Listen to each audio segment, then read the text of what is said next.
What's up, Gamecock Nation? How y'all doing? Welcome into the Final Pro Postgame Show with Gamecock Chuck.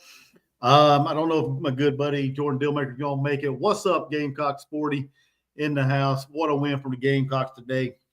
Head up to Nashville in some sloppy weather and get out of there with a 28-7 victory over a pesky and improved Vanderbilt Commodore team in Nashville. Like I said, great day to be a Gamecock. Great win. This show is for you guys, the fans, an opportunity for y'all to come on and talk about what y'all like, what you dislike about the game. I will be putting the link in here in a little bit. So if I know you, if you ain't a troll, you'll probably be able to come on. I don't have time for trollers, and I don't have time for idiots like was on my stream last night. So if you're into that, this ain't the spot for you. You're a Gamecock fan and you want to contribute to this show, that's what it's all about, contributions. I appreciate everybody for tuning in, for checking out this live. Go ahead and smash that thumbs up, okay? Let's get this video going. Let's get it rolling. Got my man Jordan in the background here. I'll bring him on in a second. But like I said, hit that thumbs up to help it grow. If you want to donate to the channel, you can do that by hitting a super chat. That helps your comment get read a little better. If we get kind of crazy in the chat, it'll roll through quicker. So if you want to get your comment read, highlighted, or whatever, you can donate to the channel doing that, or you can hit my Cash App up as well. All of this stuff is greatly appreciated. It helps this channel out. So let me go ahead and welcome in my buddy Jordan Dillmaker. What's up, Bubba? What's up, Jordan? How you doing? Man, if I be any better, I'll be a damn day. It sounds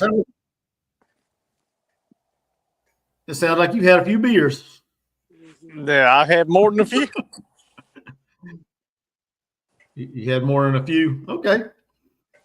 But yeah, I was just introducing the crowd, just talking to them. Yeah, I was listening to you. Chuck, And I've got something to say about that, if you don't mind.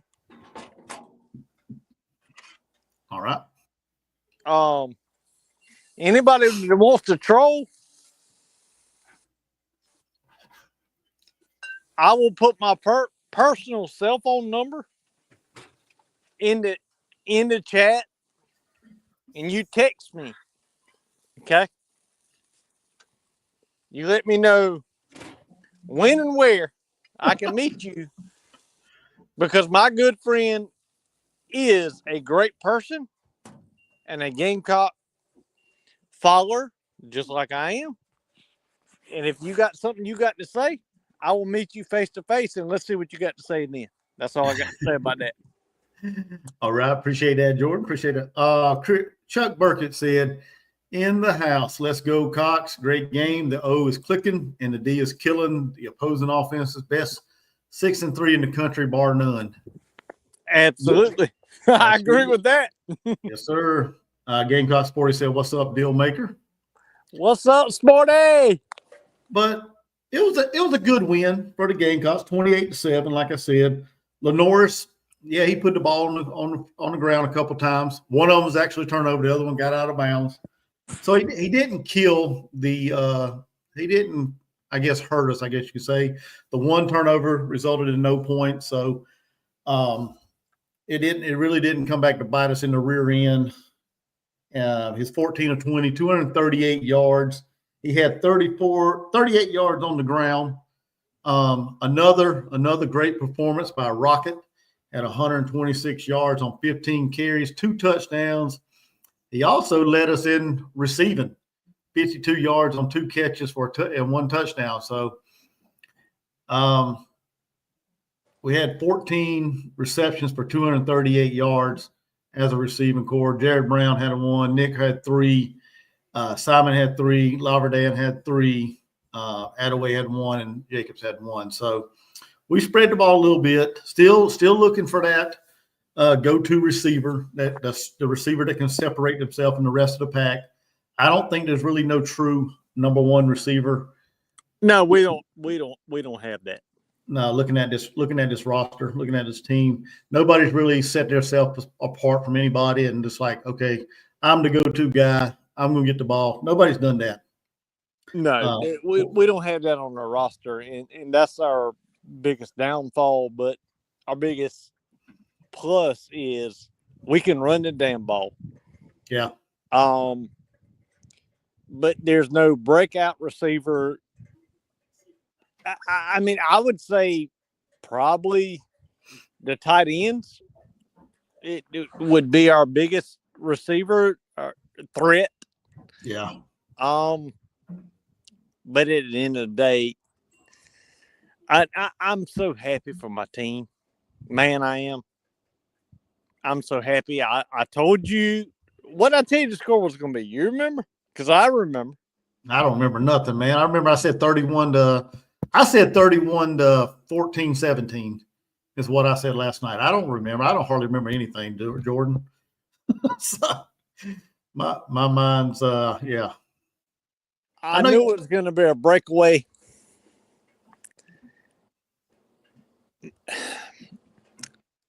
I wish we could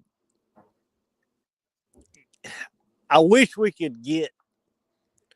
We've got to run the game. Okay, we've got that. We've got it down pat. Obviously, hey, our offensive line was impressive, but yeah, we don't have a receiver, man. Yeah. Josh Simon is what I would call our biggest receiver, and a running back in this game. Man, that's not a threat down the field. You know what I mean? Oh yeah, I'm with you 100% there, man. Josh Simon is he's our downfield threat, and that's sad actually when you got capable wide receivers that got speed and athleticism. You got to depend on your tight end to move the chains down the field. It seems like, and that shouldn't be what we depend on. And I'm not going to sit here and throw anchors on a win. I'm not going to do it. But at the end of the day, we've got to get better. Exactly. Definitely got to get better. Chuck Burkert coming in with a comment. He said, 3 games left. I'm hoping Mazio steps up, but Simon is the man at this point in the season. Yes. I know Mazio was good to go according to Beamer, but he didn't. I don't think he saw the field at all tonight. I could be wrong. I could have missed something, but I didn't see him out there. I don't think. I saw him out there one time. I could be mistaken, but listen, with the head injury he had, I mean, it is what it is.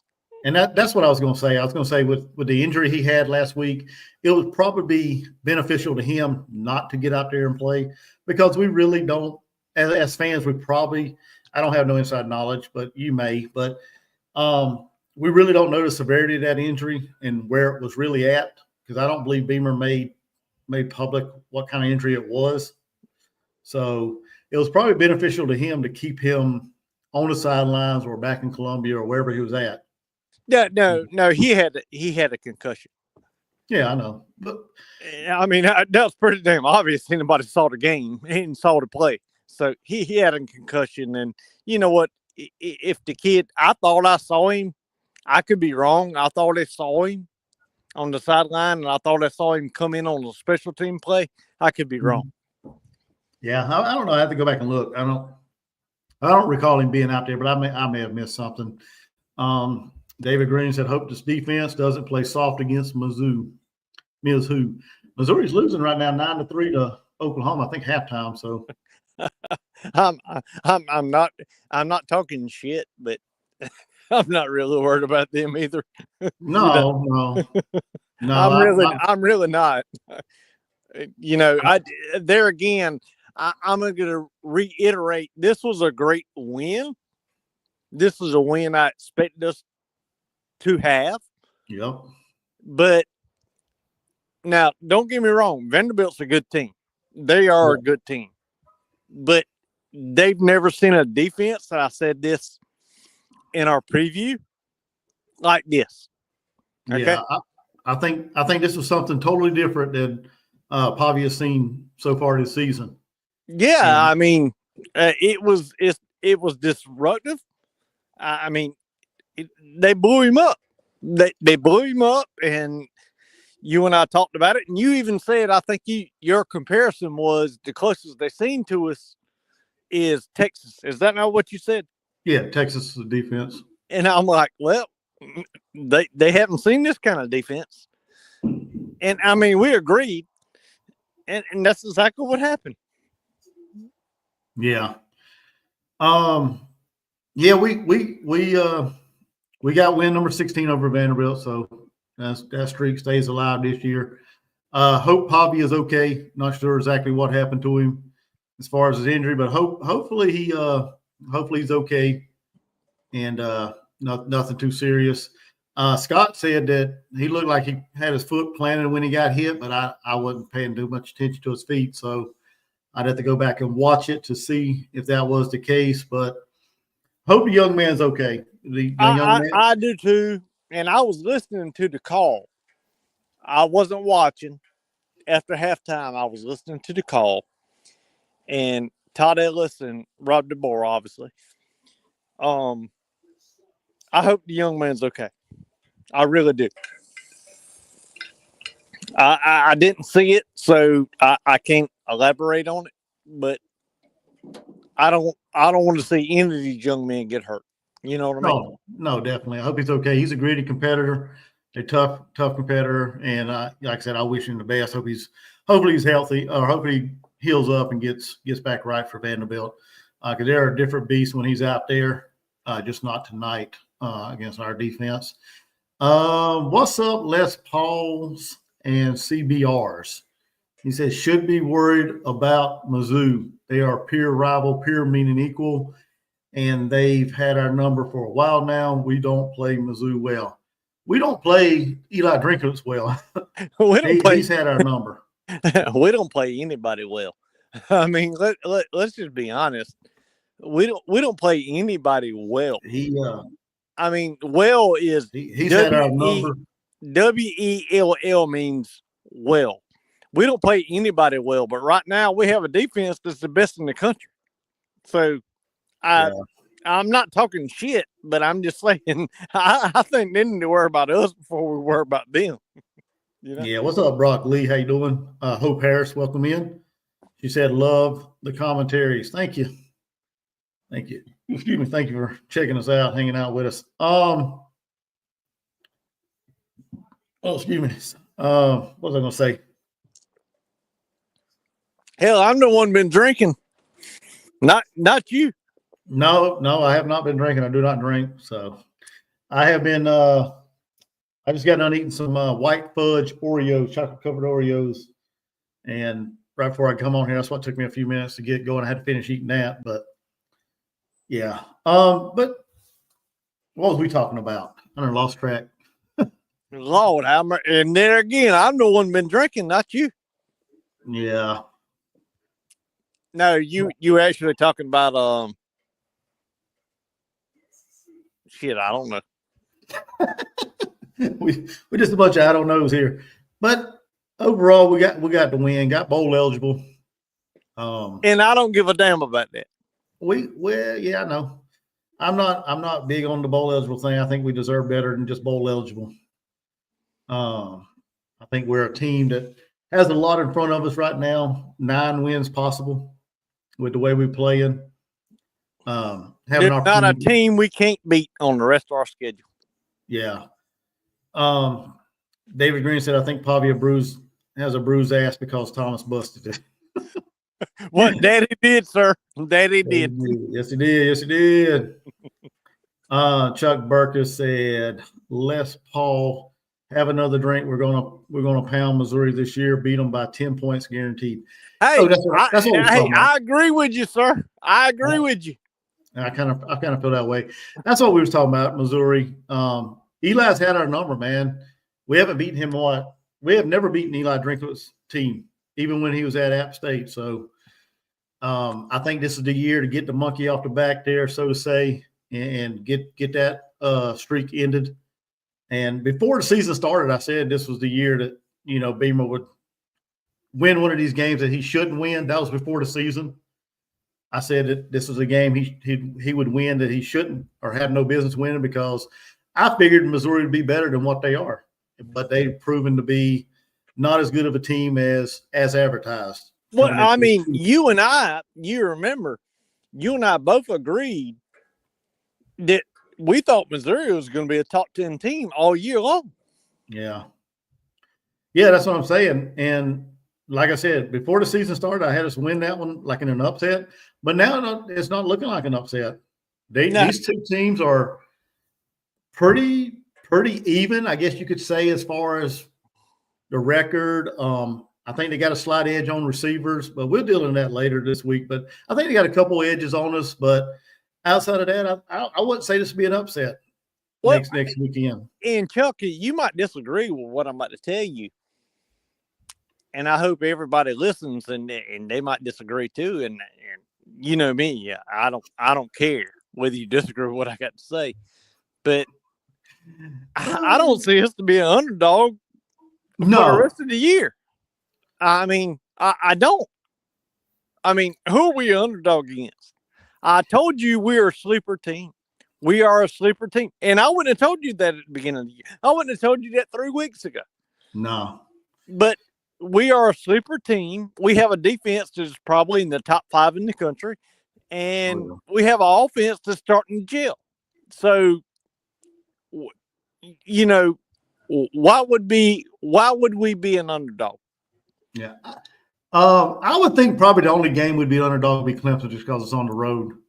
But it all depends on how everything shakes out between now and that game. I don't see us being an underdog next week against Mizzou. And I'm damn sure better not be an underdog against Wofford. So no, that's not happening. We got more issues with that if that's the case. But yeah, I mean, underdog. Yeah, I would say Clemson would probably be a slight underdog. Just by being on the road. The only thing that concerns me, Chuck, is for all my life and your life, we've been Gamecock fans, right? So, the chicken curse. There is a such thing as the chicken curse. We're going to be ranked, which I don't like.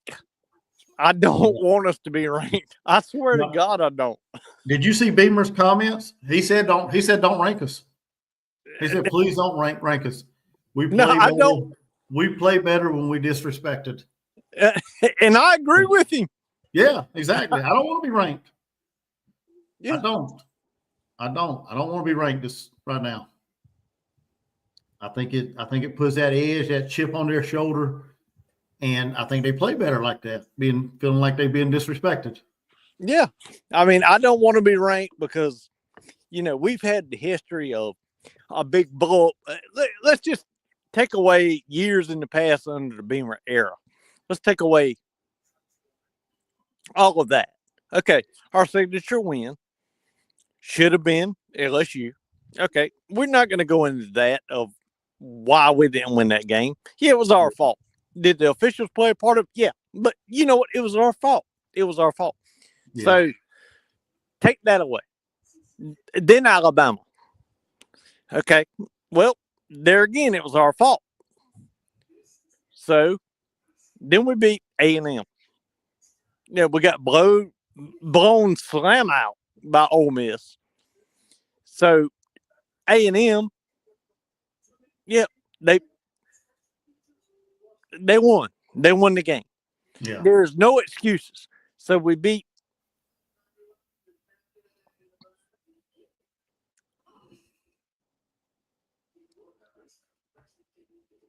A&M.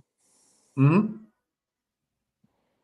We come into this game, and I'm thinking to myself,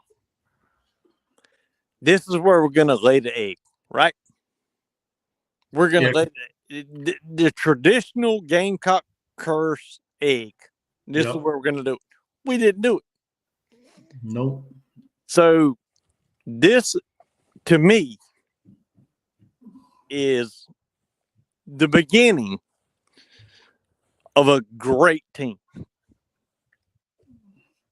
That's my opinion. Yeah, I couldn't agree with you more. Let me run through some of these comments. We're getting behind here. Les Paul said, any thoughts on Sellers' progress as a passer? He's slippery, but keeps his eyes downfield and isn't afraid to fire it. He had. I've seen the growth in Sellers over the last couple games. it's good to see him do that tonight. That deep shot he took to Jared Brown. What was it? The second half or whatever it was, he hit him on that when he got away from the pressure, slipped out of the tackle, rolled out left and fired a strike down the field to Jared Brown. It's good to see him do that. I would probably venture to say early in the season he would have took off and ran with that ball, but it's good to see him maturing like that, keeping his eyes downfield, looking for that option to hit that explosive play. So I think his progression is getting a whole lot better there, Les. Crystal Scott, welcome in. Thank you for her joining the show. She says South Carolina Rocket best running back in the country. Yeah, he's a dang good. We got a good one there. Too bad it's only for 1 year. He's a good one. Yeah. Chuck Burkett wants to drink with you, Jordan. So there you go. You got a drinking buddy. Brock Lee, what's up? He said, I know it was a team effort, but it felt like Rocket put the team on his back. Yeah, Rocket had a good night tonight, going over 100 yards. He had 126 yards, 8.4 yards a carry. He had some big time runs for the team tonight. And I would venture to say he probably went up to Beamer and said, hey, give me the ball, feed it to me. Although he only had 15 carries. I mean, it felt like he had more than that.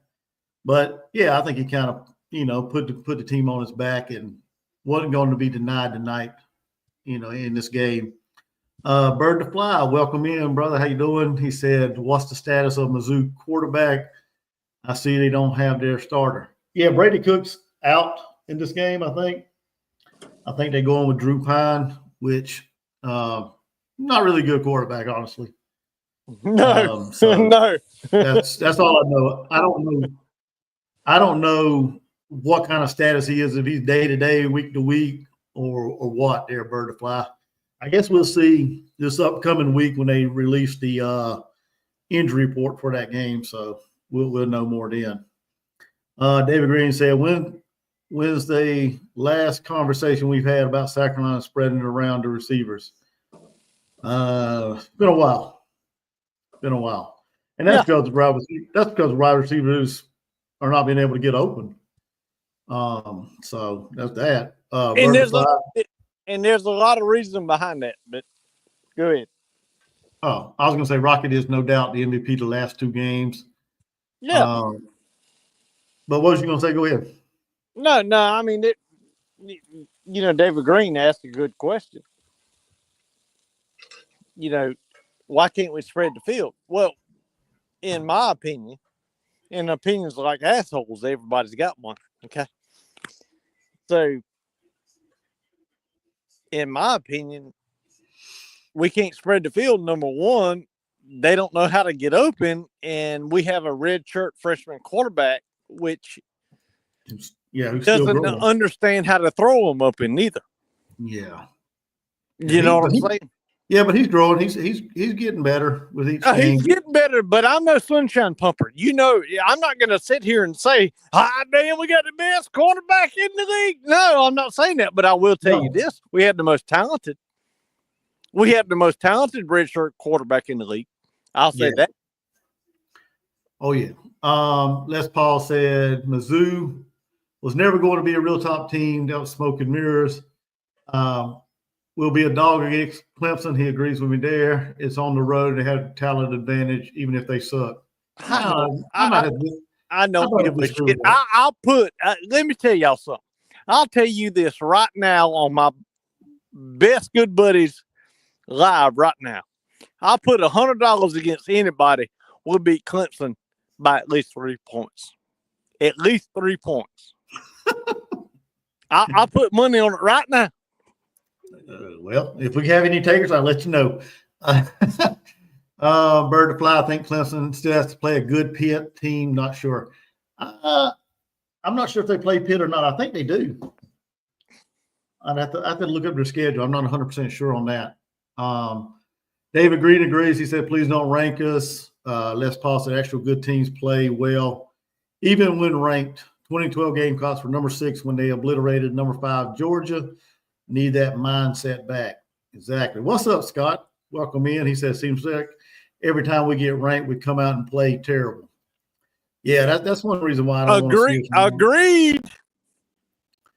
We at some point has to believe, hell yes, rank us. No, hell no. No, hell no. Don't rank us. Don't give, no, hell no. Don't rank us. Because that's when we lay a damn egg. Brock Lee said we're probably the best 3-loss team in college football. No, we are the best 3-loss team in college football. I'm trying to remember the last time we was ranked. Bird the Fly says. I can tell you. Wasn't that after the Tennessee? No. Nope. We were ranked before that. Yep. It was right, but we lost to Florida. We got ranked. Who did we beat? Was it A&M? And then we lost to Florida and laid a freaking egg on the field. I can't remember, but it's been a minute. Yeah, it's been a couple of years since we got ranked. Yeah. Have we had a ranking in the Beamer area? Yes. Yeah. Yes. Yes, 2022 against Notre Dame, somebody said. David Green said, time to try a new kicker. No, let's stick with Herrera. No, shit, no. You and I disagree. You and I disagree with that deal. I say, yeah, let's try a new kicker. Gamecock Sporty said 2022 season. We finished the 22 season in the top 25. So, yeah. I thought so. I thought that was probably win. Holy shit. I'm standing up here grilling, and a damn possum just walked up here. Oh, man, I think Yep. Look at him. Todd Gwynn, welcome in. Welcome in, brother. How you doing? How many people? Todd Gwynn. Who said that they wanted to drink with me? Chuck Burkett. I don't even know him. But I don't either. He's a regular on here, it seems like. So I've seen him around a couple times. Well, I appreciate him stopping by. I'm grilling. Now, hold on a minute, Chuck. And I'm not meaning you, Chuck. I'm meaning the other Chuck. I'm grilling ribeye steaks right now. Okay. I thought you did that earlier. Well, that's why I get paid for thinking and not you. Okay. Hey, I'm Jordan. I'm grilling ribeye steaks and deer cube steaks. And I got a damn possum that just walked up 2 steps and he's looking at me. And he don't know that I kick him right square in his head. He don't know because all he's smelling is good meat that I'm cooking. But you know what? I'm not going to kick him because the possum is a good thing. A possum like to hurt anybody. I'm going to give him a little piece of meat when I get done cooking. There you go. As long as he don't bring his ass up here and mess with my damn cat. Like David Green said, feed that possum. Yeah. Yeah. a possum ain't going to hurt nobody. No, he ain't going to hurt you. Les Paul said he needs to get back down south where dudes are drunk grilling at 9:45 at night. Hey, brother, I'm your Huckleberry. Yeah, they ain't no telling when George's going to be grilling. That's for sure. I'm your Huckleberry. You do grill at some odd times, I tell you. Maybe that's because I'm a little bit older than you and I like to eat earlier. I mean, God almighty, would you quit that shit? I'm in my mid-40s. What, you about 50, right? Yeah, I'm getting ready to be 51, so yeah. Yeah, I mean, shit, it ain't like you got me, what, 6 years, 7 years? Did we just establish that a long time ago? I think it's about 8 years, ain't it? 7? No, hell no, I'm 43. Well, okay. 43 from 51 is 8. Okay, all right. So but that's just me. I get laughed at a lot telling people what time I eat sometimes because I like to eat early. And me and my wife, we joke around about going out to eat early. And we always joke about we eating with the older crowd. So, but people don't realize your ass goes to work at 4 o'clock in the damn morning. Exactly. Yeah, most of the mornings I'm there at 4 o'clock going to work. So, let's get back to football, man. I'm gonna talk about me. Todd Gwynn said ribeyes, good, and a possum to the grill. And Chuck, he's all in for drinking with you, man. I'll bring the twice baked potatoes and free handout for the friggin' possum. Oh. I love it, bro. I love it. Bird the Fly said he was hoping State would give Tennessee a game. Yeah, I didn't see Tennessee. Yeah, I figured Tennessee was rolling that game right now. They up 15. I figured there's more than that. 29-14. Alabama's up on LSU 21-6. But I still think LSU's gonna win that game. you think LSU's gonna come back and win? I do. Well, never know. I do. Never But know. I'm gonna say something again, and I'm gonna keep saying it. South Carolina is the sleeper. South Carolina is the sleeper. I'm telling you, there's not a tell me a defense that's as dominant as South Carolina. Please tell me one. Anybody in the comment section, tell me one. Tell me a defense that is as dominant as South Carolina. Please. Please. I'm waiting. Gamecock Sporty has an answer for you. What's he got? You can't see the comments. He said Ole Miss is right there with us. Sporty, I love you, brother. But negative Ghost Rider. Todd Gwynn said Oklahoma's beating Mizzou. Yeah, they were like 9-3. They just started the second half back. Les Paul said, I hear people talking about the possibility of making the playoffs. No, we ain't making no playoffs. I doubt it. Slim to none, probably.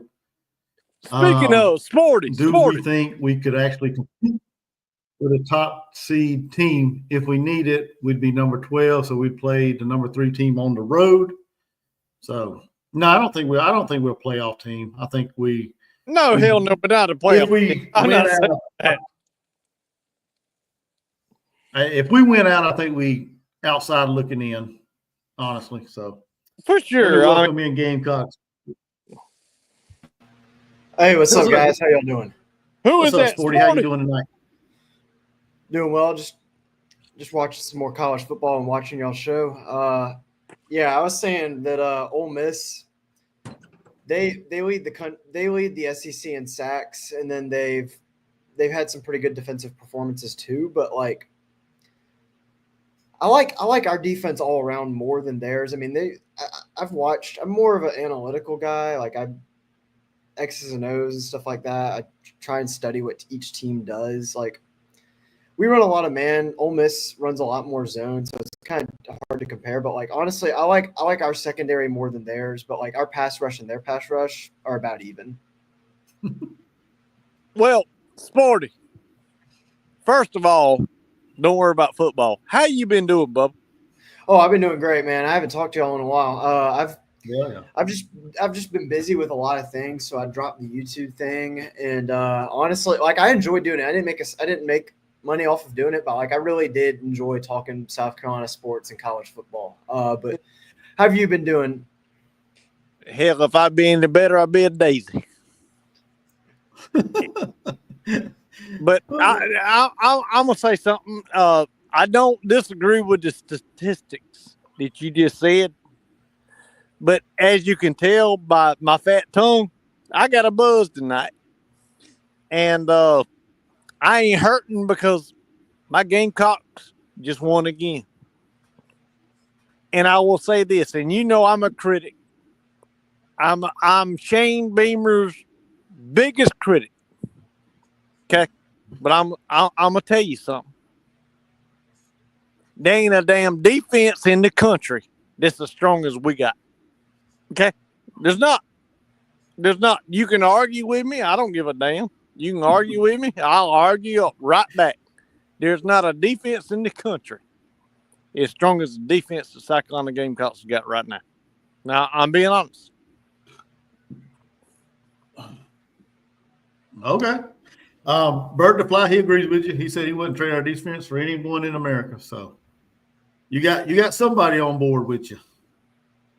So I was just saying Ole Miss is right there with us. I mean, I'm not saying that like. Obviously, I love our defense. I'm not saying this team's better than this. I'm just saying that statistically, Ole Miss is there with us in terms of sacks and stuff like that. But sacks aren't everything. Sometimes it's just as simple like tonight. Diego Pavia runs like a chicken with his head cut off. I mean, sometimes it's just as simple as getting pressure and forcing him to throw the ball out of bounds like he did tonight. Yeah, numerous times. Yeah. I told Chuck when we did our preview,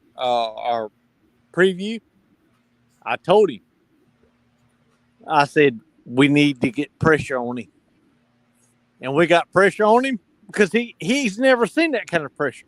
I mean, it's one thing to have like a Jadeveon Clowney, but when you got it coming from both sides, man, that is nobody sees that. You know what I'm saying? That is top 10 picks in the NFL from both sides. Yeah. You don't see that.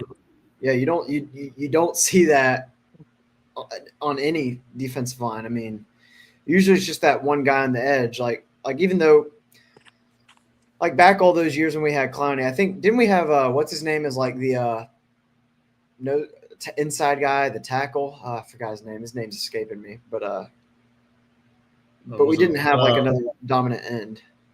Travian Robertson, or yeah, he happens to be our defensive line coach, or Melvin Ingram.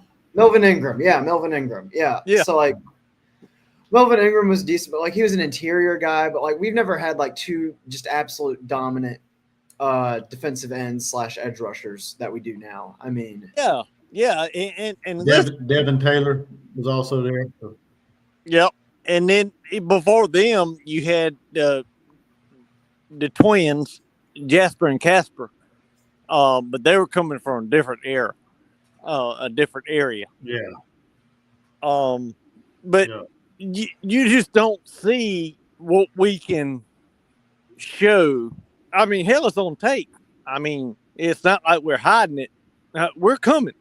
We're coming. We're coming at you, and you can't block it. You can block one, but you can't block the other one. And if you do block both of them, if you're lucky, guess what? You got the Tonka truck coming at your ass. You know what I'm saying? So yeah, you got Tonka Hemingway, TJ Sanders, Boogie. There's some depth on that. You got Boogie. Too. Yeah. I mean, Boogie, you can't stop it. And then not to mention, like, this linebacker core that we have now might be the best set of linebackers I've seen us have in a long time. Like, I'm gonna tell you the best player on our defense, and and Chuck's gonna laugh at me. I've called it since the beginning of the year. If this man, Nick and Maury, has a great game, we're gonna win. Because he is the number one draft pick, in my opinion. I'm telling you, that kid, I've seen him in person. That is a giant. That is a long. Now, I'm not saying. Now, listen. I'm not talking about a pass rusher or anything like that. This kid is going to make a lot of money in the NFL. Okay, a lot of money. I mean, if he has a great game, we're going to have a great game. He's a junior. We could get him back for next year, but I honestly don't see us getting him back for next year. I see him going straight to the league. I don't think we can pay him enough money to get him back. Yeah, I don't think we got enough money to keep him around another year. Not with the talent he has and what he's going to get from the NFL. I don't know if y'all agree with me, but I will tell you this. I think our defense has played good enough for us to be undefeated right now. You damn right. No, I agree. And say that. No, I agree 100%. I think the Ole Miss game was just an example of two things: bad in-game coaching decisions and offensive ineptitude, putting the defense on the entire game. You just held, I don't know if you left-handed or right-handed. Now, you and I have met each other before.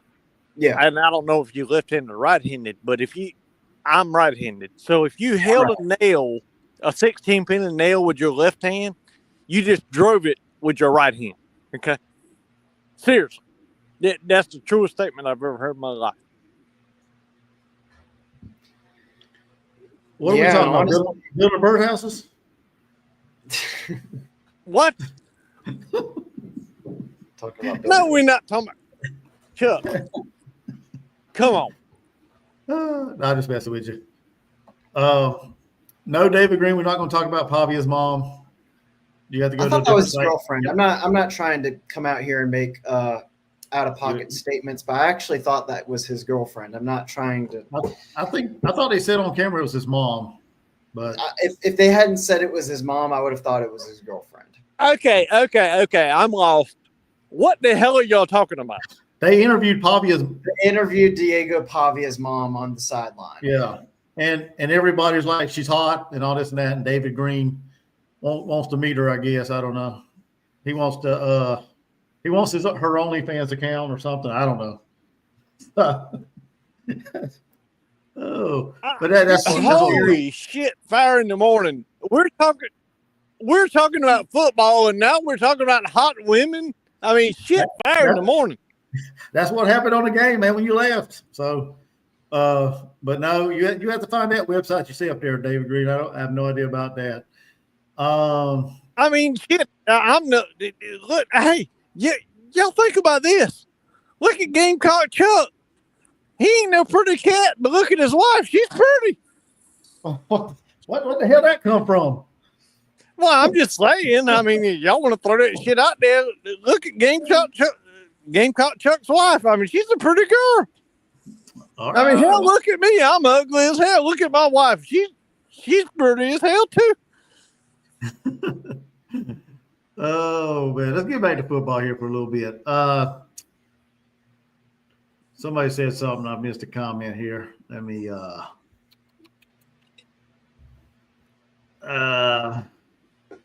about. Oh, juniors. Bird to Fly wants to know who was a junior. Nicky Warrior's a junior. Yeah, so he's still got one more year technically. Yeah, Chuck Burkett said, "I hope we can pay Stewart. I hope we can pay Stewart enough to stay." Jordan, somebody asked about that earlier. We was talking about. That's a done deal. That's done. Okay. Well, yeah, somebody was talking about it earlier in the live stream about paying him. Who would we, I guess, short as far as not paying somebody else to keep him around? No. Don't get it twisted. Don't get that twisted. Okay, and listen, I wasn't on the live. I got off right before halftime. But yeah, don't get that twisted. That's a done deal. He's going to get $1.7 million. Okay. Oh yeah, that's a done deal. That's a done deal. What? 1.7. Oh. Okay. Wow. Okay. That's another video for another day. I have to think about that. Well, think about it. I'm just telling you. Yeah. Scott said he thought it was his girlfriend. I'm just messing with you, David. I know it was a joke. I don't give a shit. Are y'all confused between the guy's mama and the guy's girlfriend? It was just, no, we're not confused. We're just talking about it. It was just something we had running in the other live. So, okay. It's irrelevant. I mean, I'm not worried about it. Todd Gwynn said, of course, about any woman under 40 is hot to me. Okay, Todd. Chuck Burger said, congrats, David. Any woman under 40 is hot to him. Okay. Chuck said, congrats, Gamecock Chuck. And then come back with Marines are tough. Appreciate that, brother. Yeah. Old Chuck was a Marine. Yeah. Tomorrow is the Marine Corps birthday, so and I don't drink, so I won't be celebrating. I'll just Happy Veterans Day, Chuck. Thank you for your service. Appreciate that, Sporty. LSU just threw a pick at the goal line. So where's that game at? I forgot where the game is. I got so many games watching. But yeah, enough about Diego Pavias, whoever that was. That's irrelevant. We ain't gonna talk about it. This is a football team. Y'all tell me what y'all saw positive from the game. Exactly. What did you see, Sporty? Like positive or Yeah. And negative. Tell your positive first, and then negative second. Positive. I thought we did an outstanding job running the football. Defensively, I thought we did what we had to do to get pressure on Diego Pavia and one of them. Now, my takeaways that are kind of negative. Now, this is just kind of what I expected going into the game. I knew Vandy was going to try and limit possessions. I mean, that's their whole strategy. Their whole strategy is to run up, take their time on offense, limit possessions because their defense doesn't have the talent to consistently get stops. Yep. So I knew that going into this game, it was going to be a somewhat low-scoring game. And, I mean, what was it, 35 total points scored? So, like in my mind, it made sense that this would be under the predicted point total. I would say one negative I had for the third quarter that we fixed in Vandy's first drive in the third quarter where they finally scored is that we did not put a spy on Diego Pavia on a key third down. It led to him scoring a 30-yard rushing touchdown. Then the next time we got in that sort of situation, we did, and we stopped him. So, I mean, I thought we did a better job in the second. I thought we did a better job later in the game of forcing Diego Pavia to use his arm on third and longs instead of just scrambling out and making a play with his legs.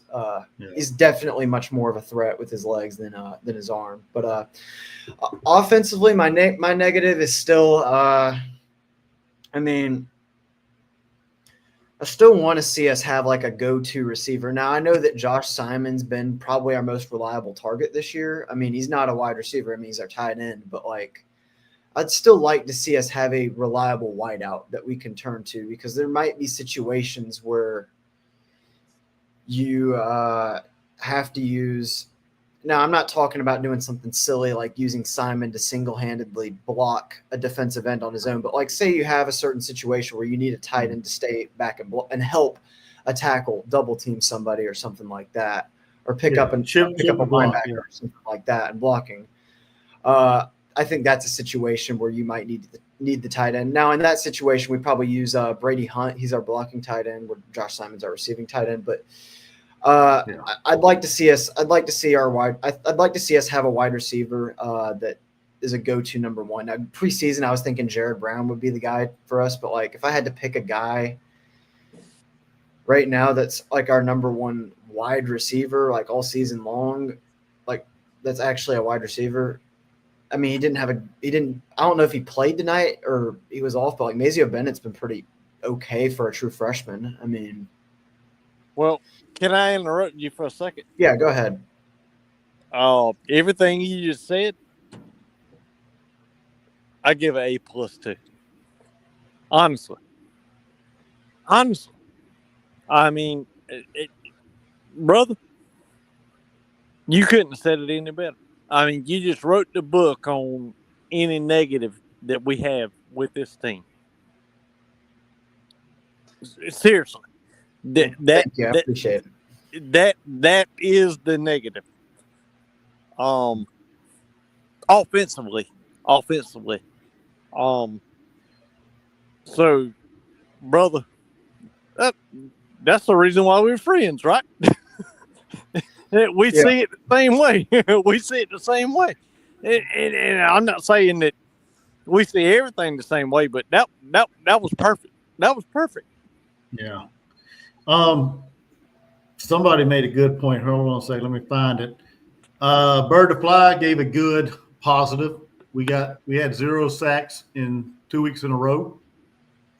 No. I don't think that's true now. That's true. No, we didn't give up any sacks. 0 sacks. We didn't give up any sacks. No line. Yeah. But you know that but that fumble is considered a sack statistically, right?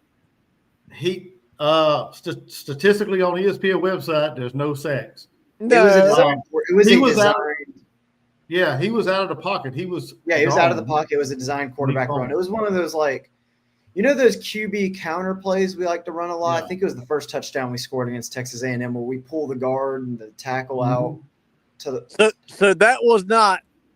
If it's a design run and he takes off, it's not a sack. It's just a tackle for a loss. Yeah. Okay. Well, I am corrected.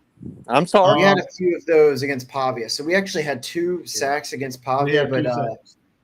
but there were a few times where we tackled him for TFLs because they were designed run plays where he And then the ball. Chuck Burkett comes in with a good negative. He said Lenoris needs to work on his ball control, playing loose with the ball. Yeah, that's definitely I something think he that's needs a to good. clean up. I'll That's give a him good credit negative. in the fact that he did at least on the second fumble, he was close to the sideline. He had the ball. I know this is a little detail, but he had the ball. We were on the left sideline, and he had the ball in his left arm. So when the ball got knocked out, it went out of bounds. Yeah. Whereas I think the other situation, he might have been ball in the left hand, right sideline, ball stayed in bounds. But yeah, Sellers has got to work on that. But more than that, I'm just happy that Sellers. I saw a lot of good things today, and the main thing for me from him, I saw him progress to his second read, his check down option, which is something that I didn't think I'd see. Honestly, even at this point in the season, I mean, I thought it was something that he was going to struggle with the entire season. Then maybe we see that jump in a bowl game or like in year 2 with him as the starter. But it was Now, beautiful. what are you talking about exactly, Sport? I'm talking about Sellers progressing to his second read and taking the safe option, like the check down option, to his running to us, to Sanders or Attaway out in the flat, just making good decisions. Yeah. Well, now are you saying that he hasn't progressed and has slowed down, or what?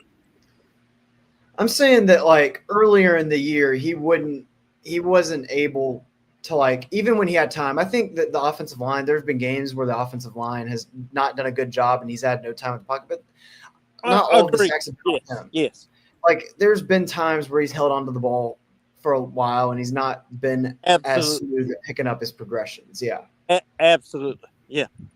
But Yeah. I think it's slowing down to him. What's up, folks? Yeah. I think what's up, Ultra Maggot Dog? I think he is now still understand. I mean, when you have a redshirt freshman, I think it's the game is slowing down to him. Do you not agree, Sporty? I mean, it's slowing down to him now. When you say slowing down, do you mean like it's making more sense to him? He's able to like control. I understand what you mean by slow the game. Yeah, I definitely see that now. Yeah, I mean, he can see it better. Yeah. His processing of the field and the plays are slowing down for him. He's able to read the defense better. He's able to see the field more. Is what we're getting at. What's up, Ultra Magadog? He said congrats on the dub. Mr. Harry Leg, welcome in. He said congratulations, Chuck, Sporty, Jordan. Hey, Mr. How you doing, buddy? So, Les Paul said we are a receiver factory. We'll get more next year. Yeah, we got a good group of wide receivers coming in next year. We can get that one. What's his name? Oh man, good gracious! What's that receiver out of right there out of Columbia? Yeah, reclassified. I can't think of his name. Donovan Murph. Yep. We can get him. We get him in the fold. Yeah, be a good receiver core coming in next year. Bird the Fly wants to know how we feeling about Loggins though. Loggins. I'm kind of in the boat with Les Paul. The jury's still out on that. I'm not. I'm feeling a little bit better, but I'm not 100% all in on Loggins.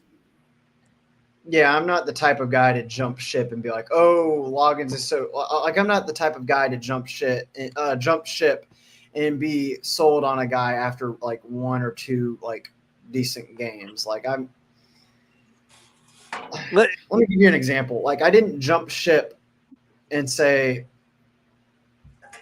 I didn't jump ship on saying Clayton White, like praising Clayton White the last 3 games of last year's regular season where we shut down Clemson, Kentucky, and Vandy. Like I needed to see more of a body of work, if that makes sense. I'm still not sold on Loggins, but I mean things are going okay right now. But I saw some good play calls tonight, particularly the screenplay. I think that basically There you sealed go. the game.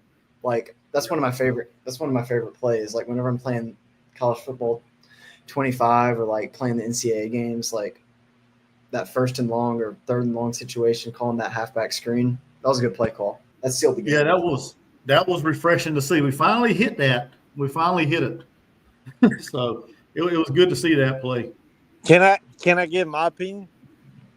Go ahead. I got my hand up. I got my hand up. Y'all can't see it, but I got my hand up. We can't see you. There's a reason behind that because I'm standing out here grilling steaks. But Okay. I'm not gonna sit here and say, "Oh shit, fire in the morning, he's the best play caller." No, I'm not gonna do that. I'm not gonna do that. I will tell you, just like I rant and raved that he's bullshit, and I'm not gonna say that either. He's not bullshit. He's not bullshit.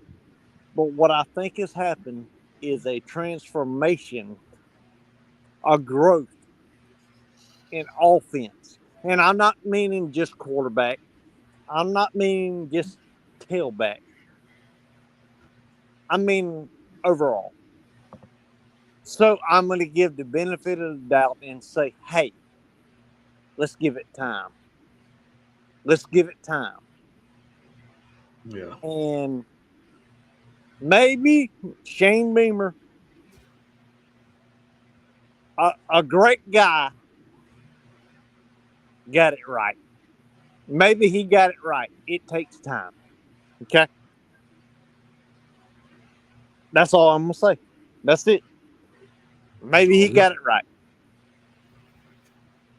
Now, I'm still going to talk shit. Don't get me wrong. I'm still going to talk shit. But maybe it takes time. But you know what? Nobody pays me $6 million a year. You know what I mean? If I made $6 million a year, it just like a weatherman. A weatherman lies every day of his life, and he's still got a job. So, you know, maybe Shane Beamer is smarter than we give him credit for. Maybe. Yeah, I think I've had to like eat my crow a bunch when it came to Clayton White. I think the analysis I've made on Clayton White is that I think it was a personnel issue last year, and the fact that we didn't have, well, injuries is one thing, but when you don't have the personnel to execute to bring pressure, I mean, I think that can definitely hurt your game plan, and I think it can. Well, you know, Clayton White, I was not in sport. You know this, Chuck. You know this. Hell, let's bring up Jackpot. Jackpot was all about fire the damn strength and conditioning coordinator. You sound like Jackpot right now saying that. You're right. Yeah. Fire the strength and conditioning coordinator. You know, goddamn injuries on the offense. I was all on the offense, man. I'm like, our offensive line can't block. They can't block. That was my hell. Dan Rooster got so damn mad at me one night. He about damn got me off of his damn show. Which game was it? It wasn't a game. We was on the live show. I mean, general conversation. Yeah, he got mad as 40 hells. Boy, he got mad. Yeah. And Chuck remembers it. He got mad as hell at me. Boy, you got to give the young men a chance. We got injuries. And I'm like, dude, I mean, facts are facts. I mean, just watch it. Yeah. You know, going back to last year, I was right there with Sporty on the Clayton White thing. The three dominating performance near the end of the year wasn't impressive to me because let's face it, Clemson couldn't move the ball. Kentucky couldn't move the ball. And then who was the other team? I can't remember who the other team was, Vandy. but Those were three offenses that were very lackluster statistically. Very lackluster offenses. So I was kind of given still on the, you know, we need to take a look at the defense. But I think that was masked because of the 3 games at the end of the year and the offensive line being horrible, giving up a bunch of sacks. Yeah, Because, you call it what of it injuries is. and stuff. You can call it what it was horrible. Yeah. Yeah, it was horrible. So that's where I was last year. This year, he's actually shown me that we're capable of putting a good defense out there, and I think that all goes back to the fact that he's allowed these guys to play freely. Well, he said There's scheme to it, but he gives these guys the free reign to go out there and just play ball, what they've done all their life, but or you ever know since what? they've been able to play. He said that about 4 weeks ago. He was like, somebody asked him, one of those, cornheads that ask questions, actually asked him, well, what are you doing different? He's like, listen, dude, these are athletes. And I just said, pin your ears back and go at it. Mhm. Be who you are. Be who you are. Forget about schematics. Forget about scheme. Be who you are. Exactly. And it's paid off. Yep. P Digits wants to know what's this week's basketball stream. Congrats on today's win. Appreciate it there, P Digits. Congratulations, you guys as well. Yep. On that victory. Tomorrow, 3:30 or 3 o'clock. Tomorrow at 3 o'clock. Number 1, South Carolina takes on number 9, North Carolina State in Charlotte. So I'll be doing that game probably I'll probably come on about 2:50, 2:45, somewhere like that. And Let's do it live, Chuck. You want to do that? I just said I'm going to be on here live. You got to put them beers down, man. No, hell no. I just got done cooking my steak. But that's the game tomorrow. Huh? Did we lose Jordan? I think he's still there. Bad Man. internet. What? Oh, we lost him. No, we lost him. But yeah, we got NC State tomorrow. Let me look at what the rest of the schedule like. I think we play a midweek game as well, but I'm not 100% yet. I was at the first men's game where we lost to North Florida. Oh God, please don't get me started on that, man. Good God. You was there. What was your take on that, Sporty?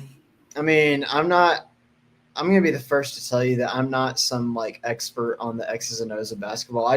For basketball, with football and baseball, I'm more analytical because I played those sports and I've coached those sports. Well, I've coached baseball, but I don't know anything about X's and O's that much about basketball. I just look at like stats and I try to make takeaways based off what I see. What I saw is that we did not rebound very well. We got out-rebounded by a team that's nowhere near as talented as us. We didn't make our shot. We didn't make shots. Free throws. We left so many points. The Georgia game we lost last year where we missed like 14 free throws? Uh-huh. That's what happened against North Florida. We left so many points on the board. The defense didn't look great. Now, admittedly, I think North Florida made some good plays. They had some good they shot the ball really well, making threes and everything. They played for the three a lot, and they did really well. Our defense was out of sync, but despite all of that, I think we left a lot of points on the board. Exactly. And that's basically all I have to say about that. I mean, it was bad. It was terrible. I mean, but they rebounded last night and got the victory. They did. I'm not one of those people that's going to be like. I'm not one of those people that's going to jump ship after one game. I mean, what's not to say that we can still make a run this year in men's basketball? I think that. Yeah. I think that I'm not jumping ship on Lamont Paris either. I still think Lamont Paris is a good coach, and from what I can tell, I've seen him make game plan adjustments, and I've seen him be able to schematically like do things that lead to us performing well. But I mean, we also got to see some new transfers come out there and play. I was kind of disappointed by Pringle, the guy we got from Bama. Didn't we get him from Bama? Yeah, I was Yeah. kind of disappointed by him. I think he needs to improve a little bit. But I mean, didn't we also get a Missouri transfer as well, the Butler guy? Yeah, Jordan Butler. Yeah, Jordan. We got Jordan Butler from Missouri. Yeah. I was disappointed. I didn't expect us to lose. Like even late in the game where I was like, oh, we're struggling. I thought that like with depth and just talent, we'd find a way to win. I mean, Yeah. Yeah. Yeah, we're going to talk a little bit more about basketball, and then we're going to get back to football.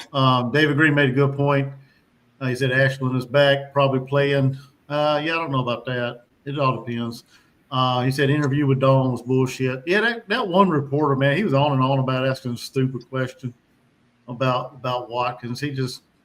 I think Dawn got fed up with him and kind of dismissed him for a few minutes, and then brought him back over there and let him ask his dumbass questions. But yeah. Let's see. Chuck made a good point. He said Jordan fell off the deck, tripped over the possum. So, and then David Green said the possum has captured the deal maker. But yeah, like PJ said, basketball is a long season. It's a long season. We got time to make some errors, and then if we can't get better, then we're gonna have a long and terrible year. If we continue to get better, it'll be a good year for the Gamecocks. So, but yeah, going back to the football game, we didn't get back to that because that's what this is about. Peter said your D all year has played angry. So yeah, we have been an angry defense. I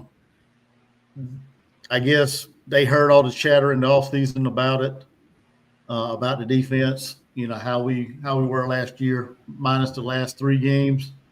But the defense does look a lot better this year, and I think, like we said earlier, that's a contribution to what Clayton White has done as far as getting his players in there and then letting them play football. So,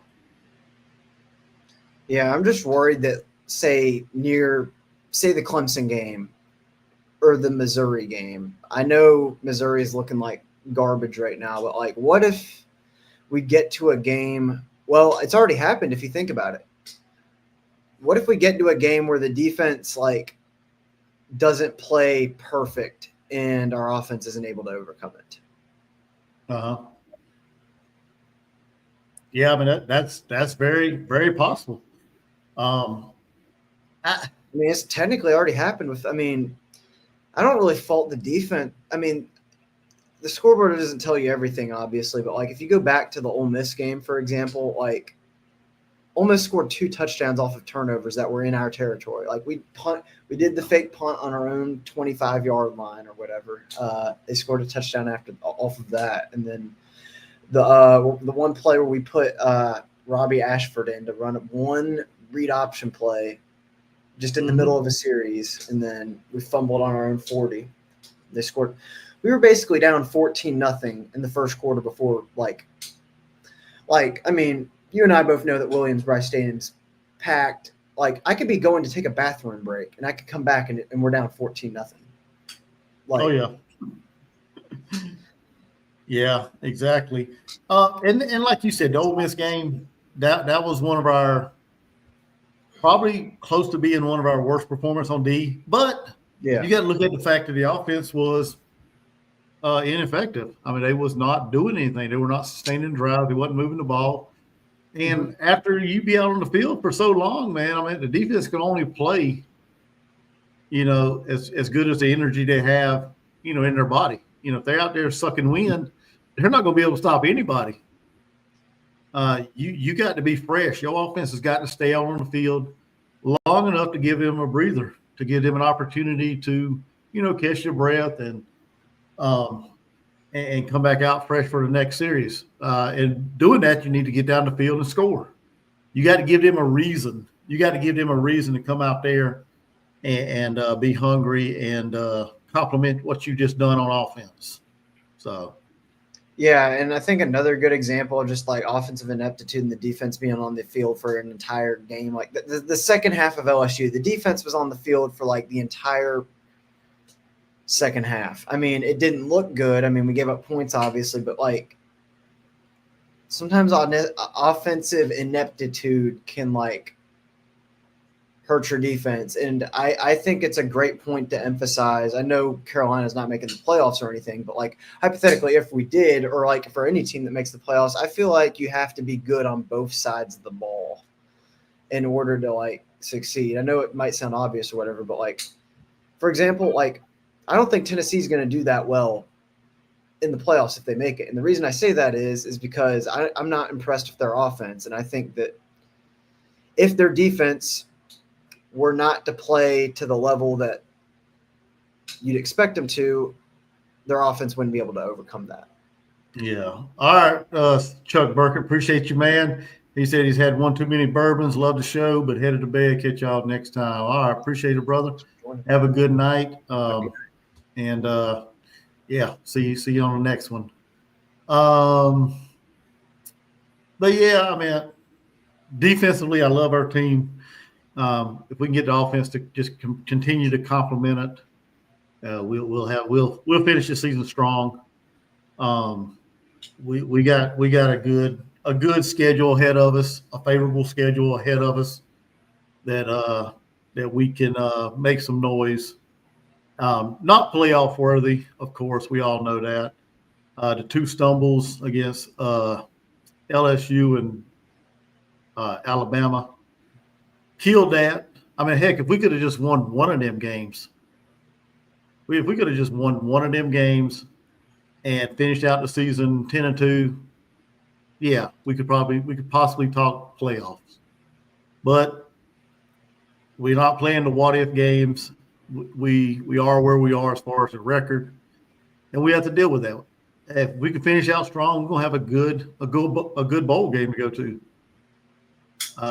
Not sure exactly what bowl games they have outside of the playoffs that are good. I have to look into all that, but we have an opportunity to get to a decent bowl this year, and far exceed what everybody in the national media predicted South Carolina to be.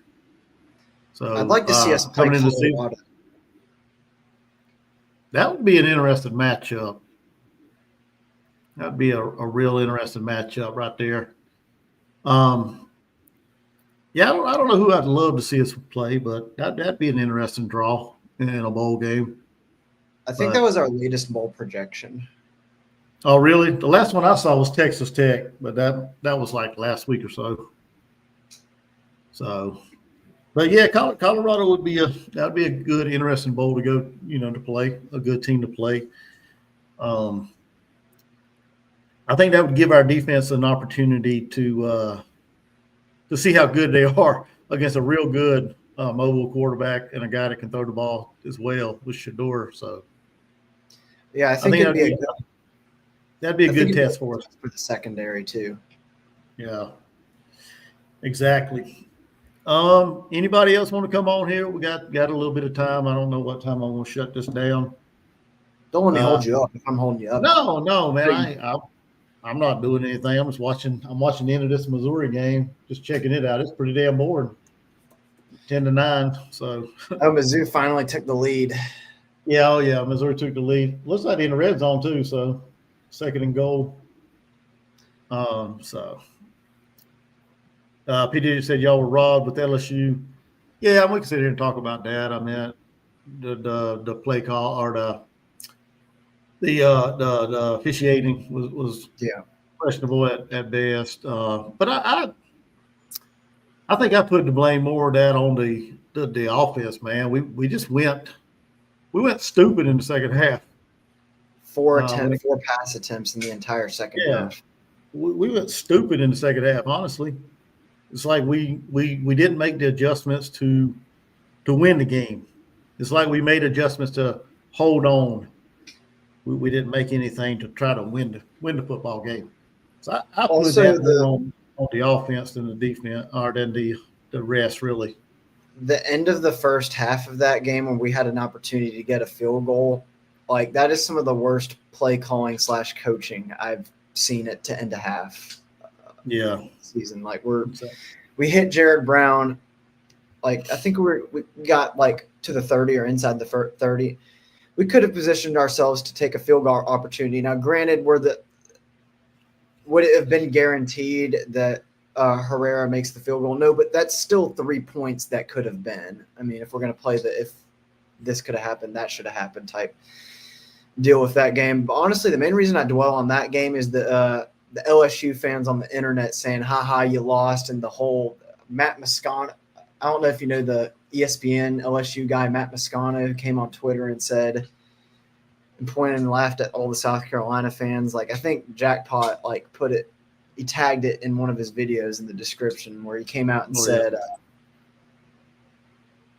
you know who complains about penalties? Losers. And then he's like, he's like, that's what happens when you've never won anything ever. You complain about penalties, basically, and just hearing all that garbage. P. Digit said the evening games are boring tonight. Yeah, I mean, everybody's pretty much dominating. Alabama's dominating LSU. Tennessee's killing Mississippi State. Probably the best one on there is Nevada and Boise State, 21-14. Mizzou just missed an extra point, so it's 16-9. So the game's not out of reach for that. Oklahoma can tie it up with a touchdown. Bama's up 35-6. Scott said. But yeah, anybody want to come on here and talk? Want to give your thoughts on the game tonight? We're available. I'm available. Jordan Dealmaker, I don't know what happened to him. Maybe he did. Maybe that possum got the best of him. Or maybe he put that possum on a grill. I don't know. Jackson Arnold has 64 yards passing in this game. Wow.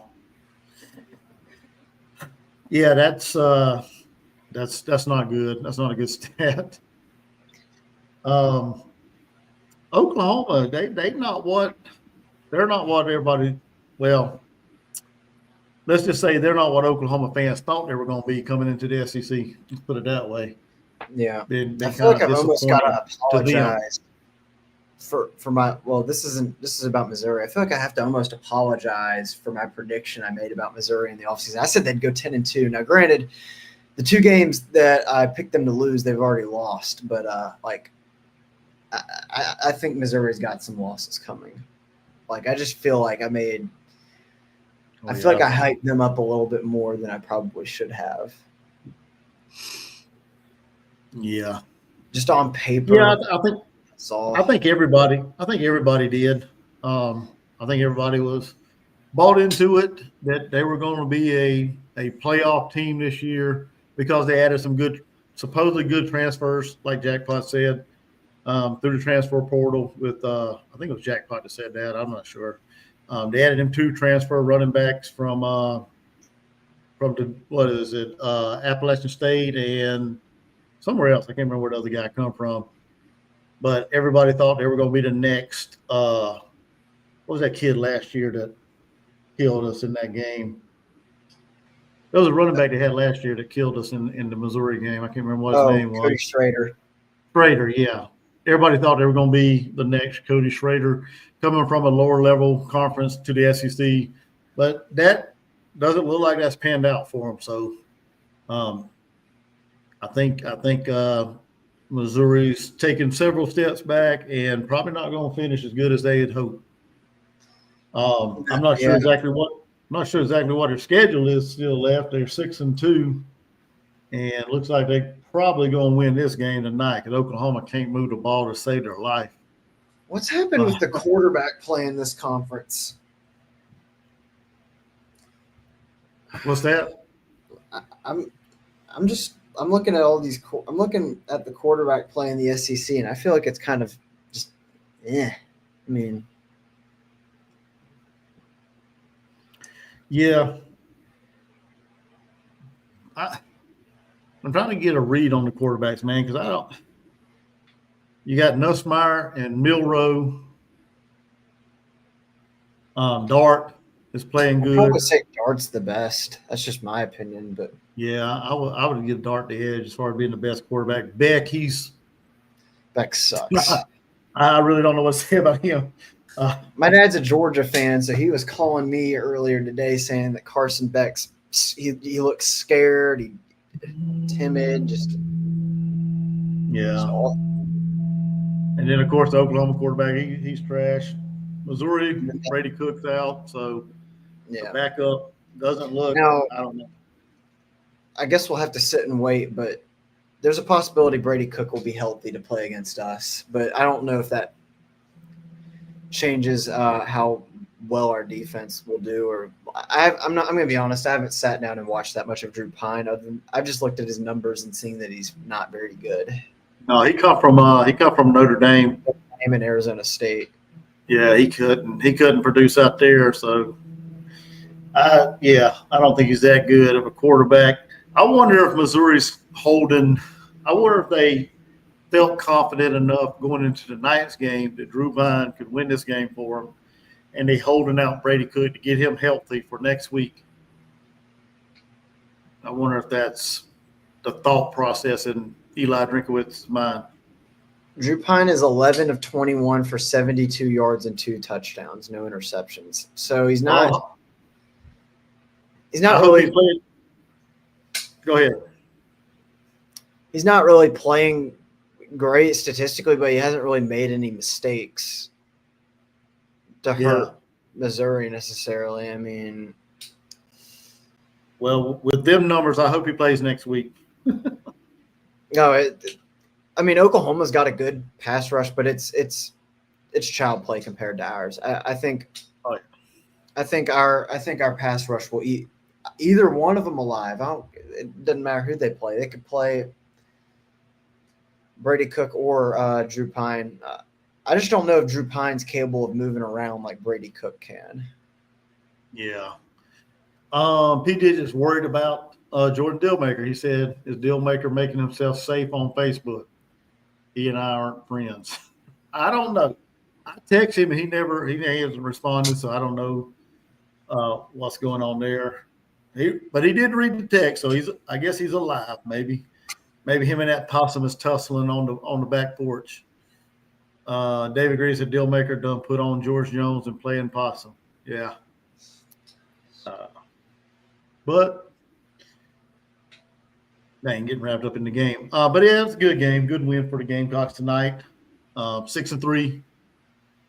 Did you happen to catch Beamer's post-game interview? Anything that stuck out in that to you? I've actually not. I'm going to be honest. I haven't taken the opportunity to watch it, but I'll definitely find some time tomorrow after church to watch it and give it a look. I've started watching those press conferences a little bit more and more. Now, generally, there's common themes that you'll see, like with the one in the games we'll lose and stuff like that. I mean, you'll hear him say something along the lines of like, "Oh, our guys played our butts off, but it starts with me as the head ball coach. It starts with me. I've got to do a better job of coaching the guys up, but our guys played their butts off, and this is not the result that we wanted, but we'll bounce back from this. We're knocking down the wall." Like something you'll hear something like that, but well, I mean, wait till you hear tomorrow when you watch it. This is pretty good. It's like we got the win, right? And he jumps on a reporter. I don't think he really jumped on him, but he made a reference to him about an article that I guess he was told to write maybe or whatever last year about, like, he went on this tangent with that guy saying that was Bush League, what they wrote last year, talking about how South Carolina was favored not so much as far as a point total against Vanderbilt. I mean, that was like out of left field. He brought that up.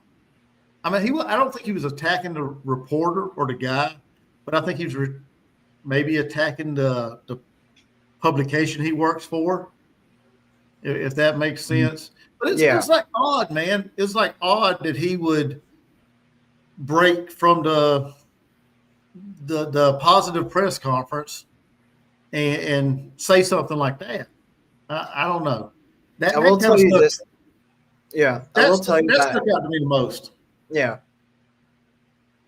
I will tell you that I did watch. Now this goes way back. I did watch his SEC Media Days conference. I thought he did a good job at SEC Media Days, but that's long back in the past. But I can definitely tell that the way Beamer's handling interviews this year compared to last year. Now, I know he snapped at the guy on the publication, like you said, today. Like, I can definitely tell that he's matured a little bit compared to last year with like how he'd act in post-game press conferences.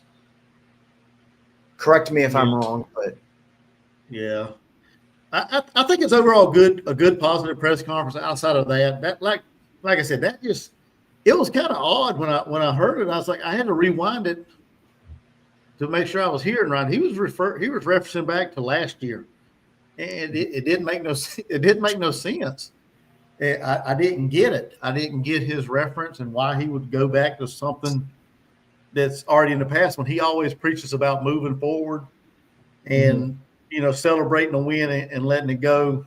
But like David Green said, I guess it got stuck in his crawl. So I don't know. Yeah. Something set it off, and it's kind of odd in the post game show. But I don't know. Overall, other than that, it was pretty. It was a pretty good post game.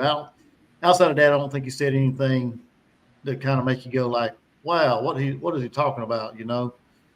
Or anything like that. Chuck, he laid in bed listening. We get no damn respect. Where the hell is Jordan? I don't know, Chuck. I text him, but apparently the possum might have got the best of him. I don't know.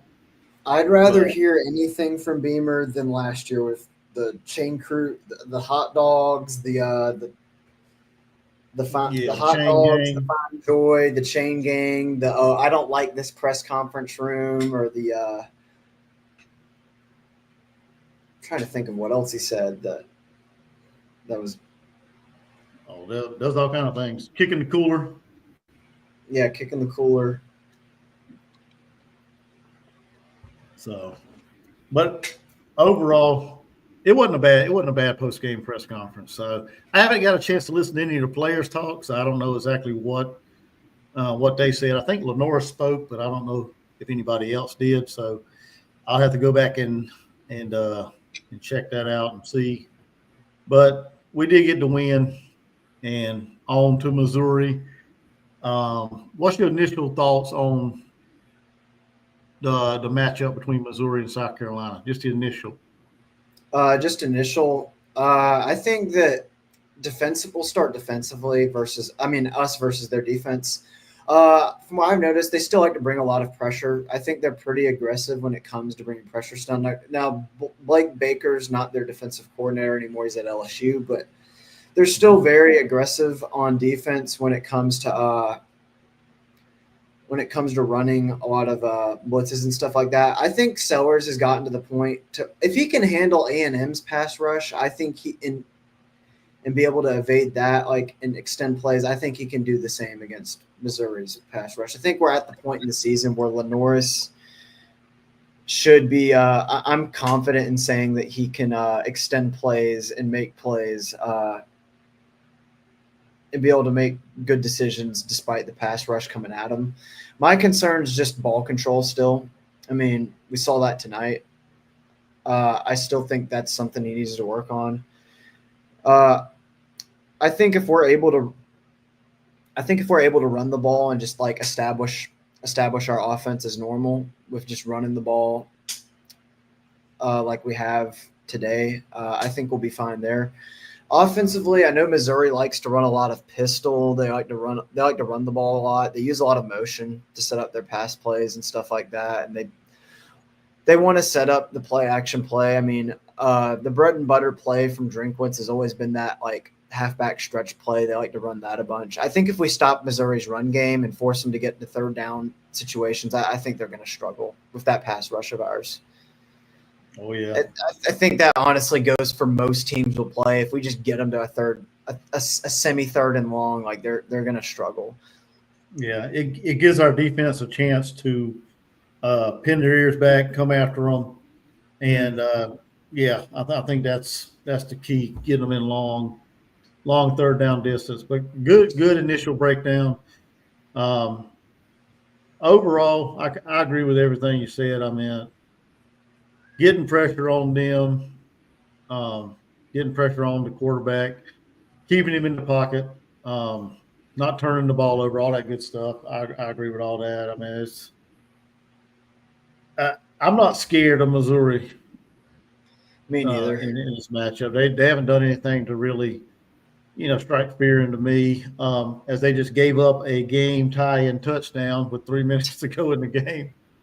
So I see opportunities for our offense to have a good game next week, and it's going to be at home. I'm pretty It's at sure home, you're going to be too. there. Oh yeah, I've been the only home game I've missed was the Ole Miss game. I was at a frisbee tournament, but Okay. I got back to Columbia just in time. I was there Saturday only. I got baptized Sunday, but I was there Saturday only for the frisbee tournament. I was driving back. By the time I got back, the game started. I never got a ticket, so I just watched the game YouTube live stream. So that was the one game I missed. I'm going to be at the Missouri game. I think the only other game I'll miss is potentially the Wofford game. I mean, there's yet to be a year where I've gone to every single home game. I've gone to like 6 of the 7 though, or 5 of the Okay. 7 usually. So I And try my best to go to. stay off the field, okay? No more field storming. Look, I'm not gonna. If we beat Missouri, it's gonna remind me of what was it when we beat? When we beat A&M for the first time 2 years ago in 2022. Oh yeah. There Yep. were like several students that tried to storm the field, but the cops like handcuffed them or zip tied them or whatever because they were trying to Yeah. storm the field and no one else was. That's what it's gonna remind me of. If kids try to Yeah. do that. Well, no. I'm not This gonna. would This would be this would ridiculous. this would not be a field storming a game. This would just I'm be. not- It's great to get the monkey off our back that we finally beat this team kind of game. Yeah, definitely. It will be great to finally beat Eli Drinkowitz if we do. And like you said, get that monkey off the back because we haven't beaten them since what, 6 years now, 5 years now? We haven't beaten I Missouri think since 2018 was the last time we beat them. 2018 is the last time we beat them, and we had to come back to beat them that year, I believe. Yeah, in a monsoon, wasn't it? Wasn't that the monsoon Yeah. game? That was born in that game. That seems like it was forever ago. Wasn't that the year that So, Drake Bentley was injured, so we had to play that Scarivia guy? Scarnecchia. Scarnecchia. Yeah, we had to play Scarnecchia, yeah. Yeah, So that's the last time. That's the last time we beat Missouri. So if that puts anything into perspective to anybody out there, it's been a while, been a long time. So, oh my Lord, Oklahoma just scored another touchdown. Holy cow! Was it a pick six? No, a scoop and score. Wow. Oh wait, Wow. Oklahoma scored again? Yeah, scoop and score. Oh my goodness. It's getting ready to be 23-16 with 2 minutes to go in the game. The one, yeah, I think I'm reading the comments right here. David Green brought up a good point back to our discussion about like preview for Missouri. He's saying Missouri likes to stunt linebackers a lot. Yeah. One thing I think we can do to adjust for that is maybe keep Rocket in the backfield or keep a blocking back in the backfield to pick up those linebackers. Well, yeah, that, and we also got to roll the Norris out the pocket. We got to move the pocket. Roll them out. Yeah. That will slow that down as well. That will eliminate that as well. We got to do like we did against Oklahoma, or not Oklahoma, against Texas A&M. We got to move the pocket. If they want to stunt linebackers up the middle, don't put anybody in the backfield. Just roll the pocket out. That way they got to have to chase us down from the backside. There's a difference between stunning linebackers and then just one linebacker coming at you. Like stunning is when you crisscross. Like you have, like if you had, like you have one guy attack the A gap, one guy attack the B gap, and they cross over type thing. Yeah. But A&M didn't really stunt as much. They would just send one guy, one backer at, like they'd send their on one play they sent the middle linebacker straight through the A gap, or. Yeah, straight through the A gap. Guard didn't pick him up. Well, the guard was like helping on a double team, went straight through the A gap, and then Sellers broke the tackle or broke the sack and ran away. But I'm feeling good about this Missouri game. I'll say that. Yeah, it looks like they're going to right now. Looks like they could end up losing tonight, so they're going to come in with a chip on their shoulder, and we're just going to have to knock it off for them. So, Bird the Fly said Mizzou just handed the game to OU. Yeah, that's what it seems like. Still got a little bit of time, but I don't know how much confidence I would have in Drew Pine leading that charge in the field to tie it up. They might have to strap Brady Cook up and get him to go out there. If they can bring him out, if they can bring him back from the hospital to the field in the Auburn game for him to win the game for them there, I mean, why not here? I mean, is that legal? That's what happened. Yeah, Brady Cook got injured. He went to the hospital. They brought him back from the hospital, said he was all right, played the last drive of the game, game-winning drive against Auburn. I didn't think that was possible if you left the field to play. I guess so. If they didn't, it said he came back from the hospital. Yeah, I remember that, but I'm just thinking. I mean, how is that?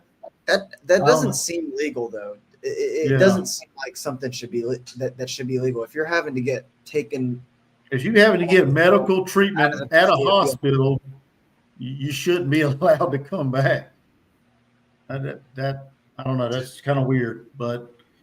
Let's see here. Bird the Fly made a good point. He said FSU is down bad, extremely. Their quarterback has 40 yards passing. What? With a minute and 23 seconds left. Wow, Notre Dame is putting it on the Seminoles. Yeah, well, Florida State, I mean, they are going the wrong way fast. I said not too long ago they wasn't going to win a game until what was that, Charleston Southern? But they ended up winning one. Now, to their credit, they did manage to beat Cal by some miracle for their win. I have no idea how that happened. Oh, pick six. Oh, my Lord, he just pick 60. Pick six? Yeah, Notre Dame just picked. Well, I guess he's going to pick six. It looks like it, yeah. Oh, that guy ain't catching him.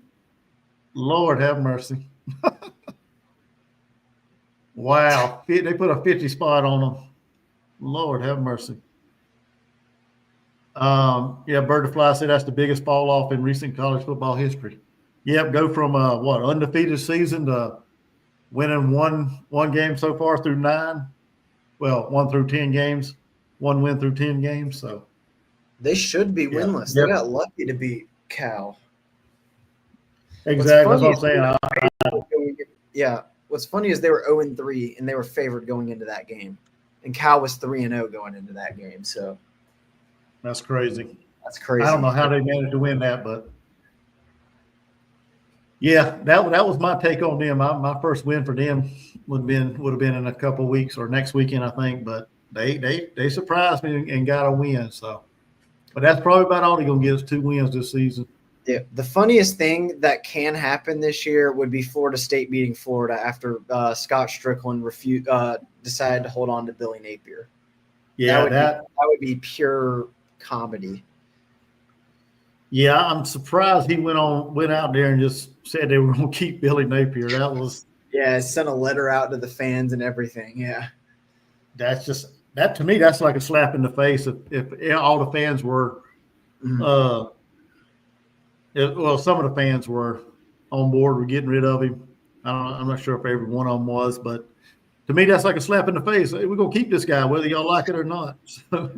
I can see why they kept him, though. Like, I wasn't immediately like, I mean, it's a bad idea. I mean, it's going to end up being a bad idea. It's not going to work out. But I can see why Strickland's doing this. He's like, Napier's basically his last leg to stand on because he's made so many bad hires in a row just with all the programs throughout Florida. Florida doesn't have a single program right now. Or I'd say their baseball program is probably the closest thing they have to like conference championship contender type program right now. But like they haven't really been able to win a conference championship reliably in like any sport. Things aren't working out. Like, and this Napier hire wasn't good. And Florida's if you go back and look at their last 3 coaches, Muschamp, McElwain, and who was it, Mullen?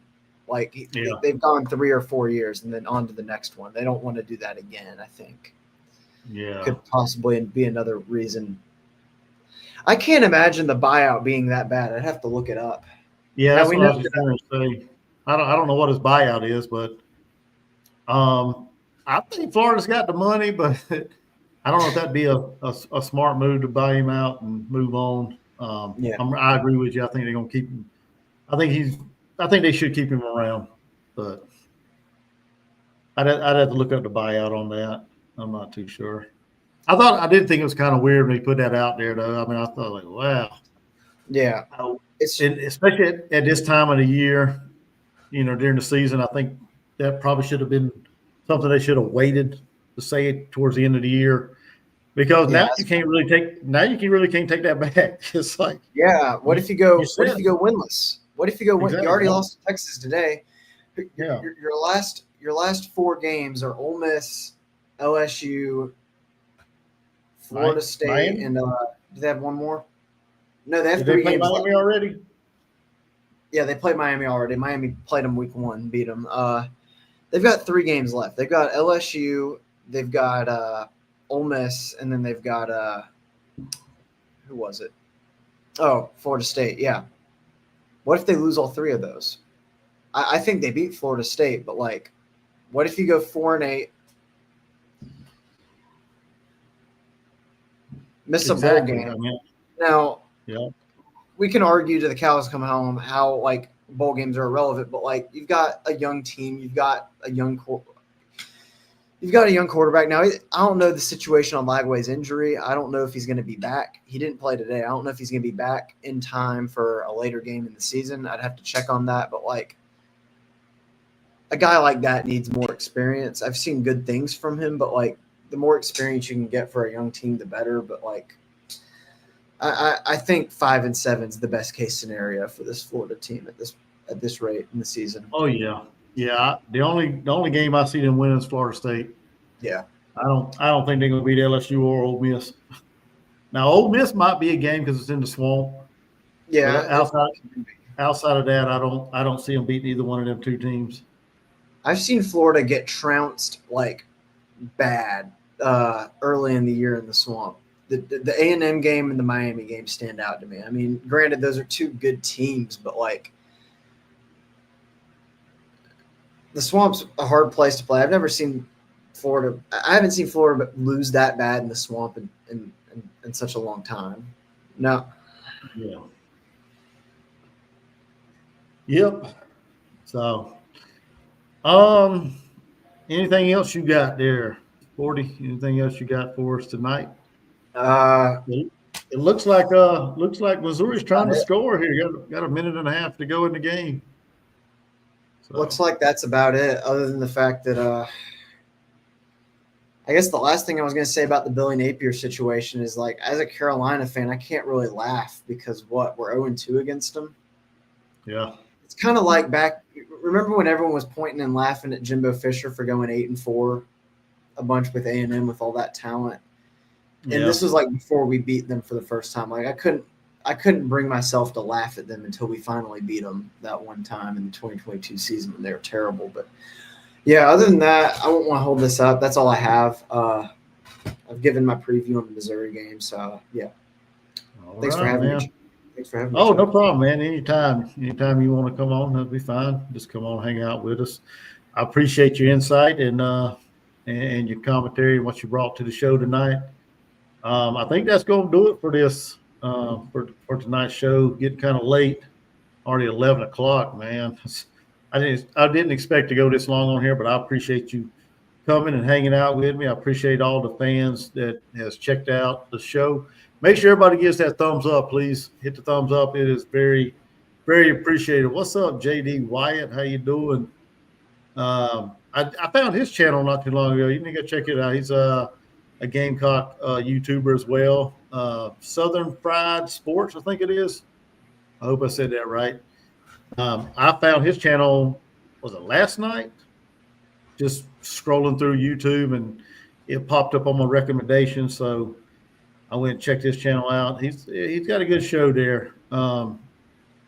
His subscribers, I think he's right around 100 subscribers. So he's putting in the work, and I checked it out last night and enjoyed the show. He did one actually right before I come on tonight. I know I was on there real quick. I didn't mean to jump off as fast as I did, but I had to get ready for my live. So I'm pretty sure he understands that. But go check out his channel. Everybody in here, go check out his channel. Does Just some good stuff. subscribe. Yeah, subscribe. Hit that subscribe button. Get that young man up there, man.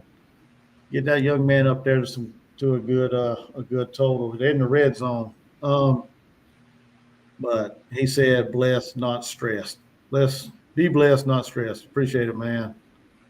But I think that's going to do it for tonight. P. Digits, appreciate you. David Green. David Green said he got a date with a fat girl. Oh, David. All right, man. But I appreciate everybody. Make sure you guys are hitting that thumbs up.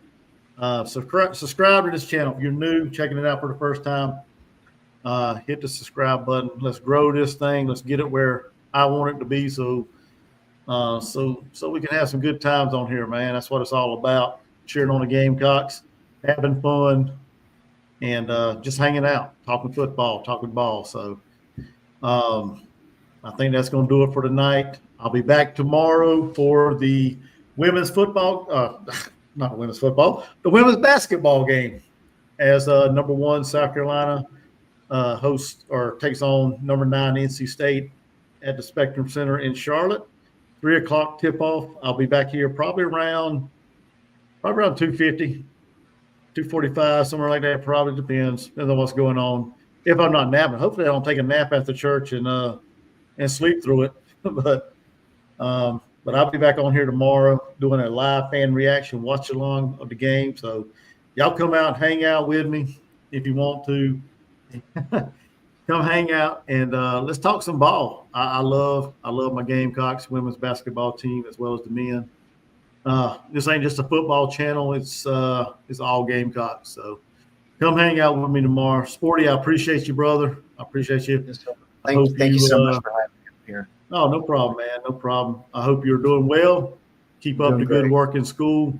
Keep your grades up, man. And yeah, we'll see everybody. If you come tomorrow, we'll see you guys tomorrow. Come hang out with us. I appreciate everybody, and I think that will do it for tonight. Y'all have a blessed night, and we'll see y'all tomorrow. All right. Have a good one. Have a good one, brother. Let's see.